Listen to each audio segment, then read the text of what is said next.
Let's go. Let's go. Let's go. SleezBall here. Welcome to my YouTube channel. This is going to be my defensive tiers and kickers. So I'm going to give you the ballers, like the top 5 kickers and then top 5 streamers. So it won't be like, my top 10 overall. Same with the defense. I'll give you my top 5 on the week and then top 5 streamers that are possibly on your wire. And as always, guys, if you're new to the channel, scroll down below, smash that like, smash that follow, or smash that subscribe. I'm trying to bring you the best fantasy football content to help you win your leagues weekly. And if you have any questions, comments, anything about fantasy football, drop it down below. I'll try to answer it as fast as I can. And let's start balling, baby. Let's dive into it here. Starting off with the kickers this week. My number 1 kicker this week, just based off of Denver's defense, is so bad. It's going to be Harrison Butker from the Kansas City Chiefs at home. I feel like this is just going to be an absolute thrashing, like 42-10, like the Niners-Cowboys game or something. I mean, this is probably going to be the ugliest game.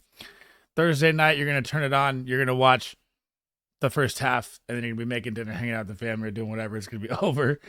So Harrison Butker is going to be my number 1 this week. My number 2 is going to be Tyler Bass, based off the same situation as the Chiefs game right here. So they get the Giants on Sunday night, and I feel like it's going to be the same thing. You're going to turn the game on for the first half, and that's going to be it. I feel like this is going to be another 30-point thrashing. Tyler Bass will see tons of field goal attempts. Both these kickers are at home. I mean, this is another one where it could be like, this might even be a shutout with how bad the Giants offense is lately.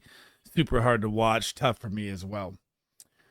My number 3 kicker, who had a little rough go here, but he's not really a rough go. We just keep scoring touchdowns. I say we because I'm a diehard Niner fan. I'm going to put Jake Moody at the Cleveland Browns road game, morning time. West Coast teams usually struggle on the East Coast. I don't think the Niners are going to struggle and lose this game. I mean, they look like the best team in football by a mile right now. But I think the opportunities are going to be there. We're not going to find the end zone as much. Cleveland's defense is a lot better in the red zone. They lock up a lot better. They're obviously number 1 versus the pass right now too. But that's purely schedule based. I don't really buy that for any other reason but that. My number 4 kicker has not got it going yet. I mean, I still can't take Justin Tucker out of the top 5. Like, he's so good. The most accurate kicker of all time, and somehow he's not getting that many points this season. It's really mind-blowing. I feel like the Ravens offense at Tennessee will pick it up more. I mean, Tennessee's pass defense is very bad. Their run defense is good, but the Ravens run game is non-existent. I mean, you're not starting any Ravens running back, period. I mean, Justin Tucker should see at least 2 to 3 field goals in this game if the Ravens can move the ball. That was an ugly game versus the Steelers, but I predicted that to be a grunge match, ugly game. It always is between those teams. I feel like they bounce back here. Lamar Jackson has a better game here, and the Ravens should win this game handily. I mean, honestly, you should see at least 10-plus points from Tucker at some point here in this game. Number 5 kicker, I'm going to go with, everyone would say Jake Elliott here, right? I'm going to go over here off the grab of the side. We're going to go Jason Sanders. Now, the problem that Jason Sanders is having is all the Dolphins do is score touchdowns. But that's still enough volume. They play Carolina. This should be another smash Dolphins by 20, 30-point win, just like Tyler Bass, just like Harrison Butker. I like Jason Sanders as number 5, and I think that he could, I'd say 10-plus points for him this game. Streaming kickers that you could possibly find on the wire. And yes, Evan McPherson is on every wire. He's going to get Seattle at home, coming off a 12-point game last week. It looks like the Bengals offense is back and clicking again. I know it was only Arizona, so don't get too excited. It will be a tougher matchup versus Seattle, especially defensively for Cincinnati. But at home, I feel like Evan McPherson is going to bang in a couple field goals here and there, especially if you have, a waiver wire kicker, or you have a, bye going on with Green Bay or something like that. Streamer kickers are hard to find anyways, but it's really crazy to me that Evan McPherson is on the wire.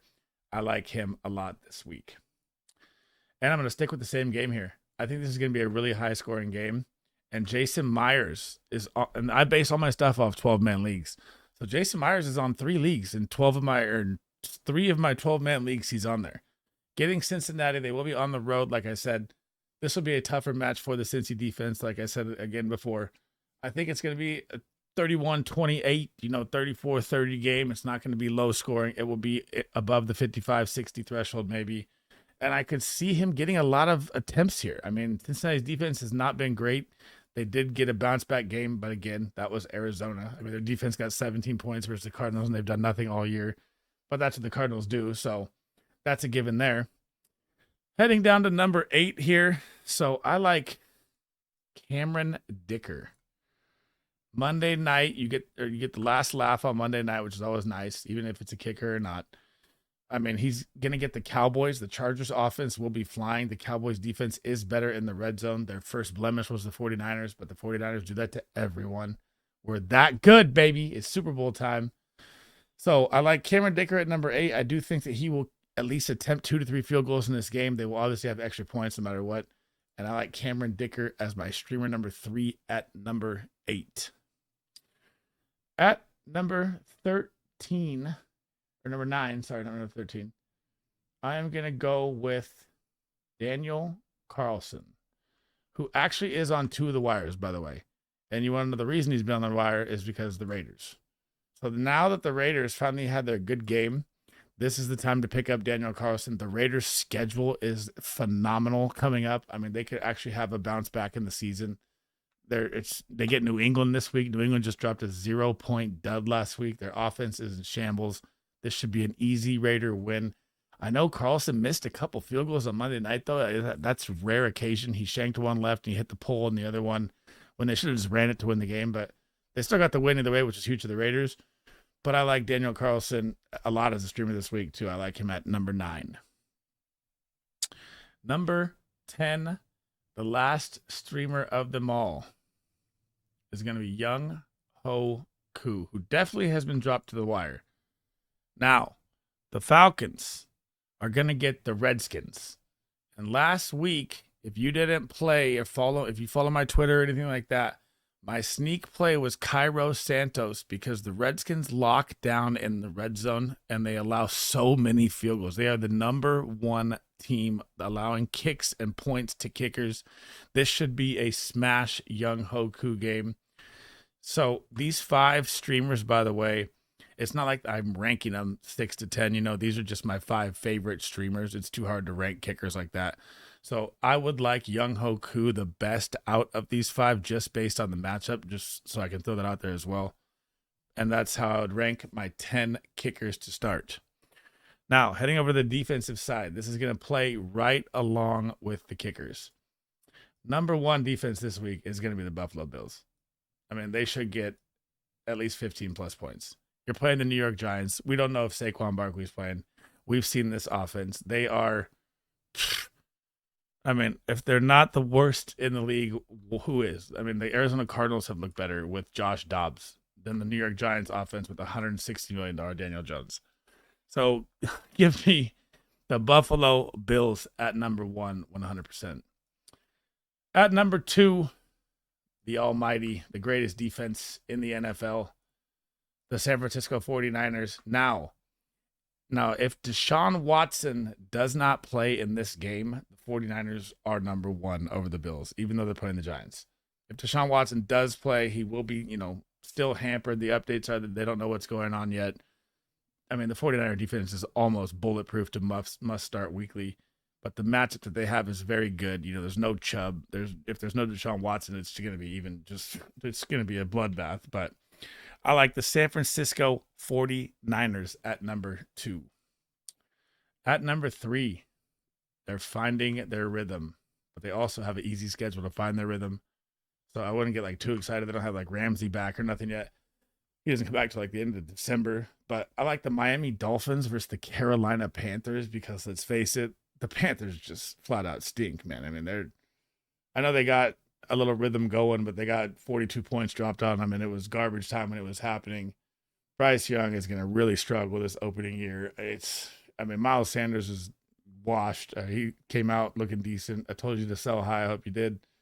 Chuba Hubbard might take the job. DJ Shark's injured. Hazard. Thielen's having a great year. I said start Thielen last week, too. That was a hit.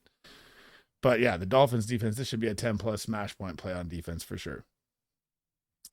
At number 4, The Philadelphia Eagles are going to get Zach Wilson. So I thought last week that Zach Wilson would actually have like a chance to, do something. And it just never happened. He played good against the Chiefs. It was probably Mahomes' adrenaline. It was probably playing against the Super Bowl champions or something. I don't know what was going on. His inconsistency is just so bad. You got to start every defense against him still, even though, Brees Hall just shattered the Denver defense. Everyone shatters the Denver defense. So I'm not even high on Brees Hall. No one this week, really. The Eagles defense front seven should be stout, should lock him up. Very simple. Number 5. The Baltimore Ravens get the Tennessee Titans. The Titans offense, man, it's got to be close to the Giants at this point. I know that D-Hop had a good game last week. Derrick Henry still had a bad game. Tajay Spears found a late time garbage TD. I mean, this offense, I don't know why Vrabel hasn't turned to like Will Levis or Malik Willis yet or something. Ryan Tannehill, this thing is shot. I mean, let's be honest. They're not a contender. They're not going to keep up with much. It's super hard to play. You play every defense against them right now. Heading over to the streamer side. So again, these are just 5 streamers, not ranked, but 5 streamer defenses that I like for the week. The New Orleans Saints, just so you guys know, just held the Patriots to 0, man. Goose egged them. Now they're going to get the Houston Texans, who just struggled heavily against the Falcons. The Falcons plus to their defense is their corners. The Saints plus is their corners. Marcus Latimer will be on Nico Collins. It will be another tough matchup for CJ Stroud out there. The Saints defense is actually a really, really nice streamer play.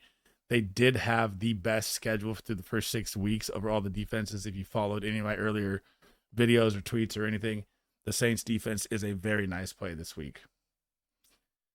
Second streamer I like is the Kansas City Chiefs because the Denver Broncos. I mean, honestly, at this point, you could play any defense versus the Denver Broncos. It's really rough to watch. I mean, I called last week. So my number 1, by the way, bold prediction last week was that the Jets defense would get 15 plus points, and they got 18 points. Now you get the Chiefs defense versus them. I mean, they're going to get so far ahead that they're just going to pin their ears back and be full sending. It's going to be really, really rough. You're going to see Jones coming in lit. This could be a monster sack game for him. Denver Broncos are just rough, man. Really, really, really rough. Another streamer defense that I like this week is the Los Angeles Rams. So now you have James Conner on IR. Okay, he's out 4 weeks. They have Josh Dobbs playing quarterback, who had this like freakishly weird 20-point run, and then last week he fell back down to earth with 8 points. At LA, Aaron Donald is going to be full send all the way. I mean, it should be a 10-plus defensive game from the Rams here in this game. Another streamer defense that I like, they got -1 last week. They have so much money invested into this defensive line. I know that Chase Young is, still not, I wouldn't say he's fully back to being Chase Young off a major injury, and he's been out for so long. He's getting in limited snaps. Sweat on the other side, Montez, they should be like balling. And they get the Falcons, man. The Falcons offense is bad. I know they threw for 300 yards last week. I don't know what happened last week. Desmond Ridder, he's about to lose his job and just came out slinging to get a win to save his season. Falcons are 3-2, but I still think either way, you can almost play every defense against the Falcons. I mean, their offense is like the Giants, Falcons, the Cardinals, and the Broncos. Those 4 teams, every week, you should be able to stream a defense again, no matter what the defense is, unless it's like, Carolina or something that's really bad offensively, like the Patriots, something like that. But it should be a smash play for them 100% this week. And last but not least, streamer here. I'm going to go off the reservation here, and we're going to ride the Lightning. I know they have a tough matchup, but I feel like they found something. They got 17 points, like I said earlier, against Arizona. They're getting Seattle at home. And I just feel like they're going to bring the noise this game. This is not like a statistical. There's nothing I can say to prove that this is going to happen. I mean, their defense has not been good besides one game against Arizona. I just feel like they're going to be pumped up. Jamar Chase is back. Burrow looked better. He was planting on his right foot, making cuts, making throws across his body he wasn't doing all season. I feel like the Bengals has found that rhythm, and they're going to ride that lightning into this game, and they're going to play up to the competition right here against Seattle. And I think they smash them. I just think it's going to be one of those, you're going to be like Geno Smith, bad games, and the Cincinnati Bengals walk away 3-3, and they're back in the playoff picture. All right, guys, that is it for my defensive and kickers. Top 5 kickers, top streamers, top 5 defenses, top 5 defensive streamers. That is it for me for the day. That is a ton of videos. If you guys want to check out the other videos of QBs, running backs, wide receivers, tight ends, that's greatly appreciated. Any comments you guys have, drop them in there. As always, if you like the content, scroll down, like and subscribe. And tomorrow will be all my stardom sit-ems. And I will catch you guys in the next one, guys. Peace.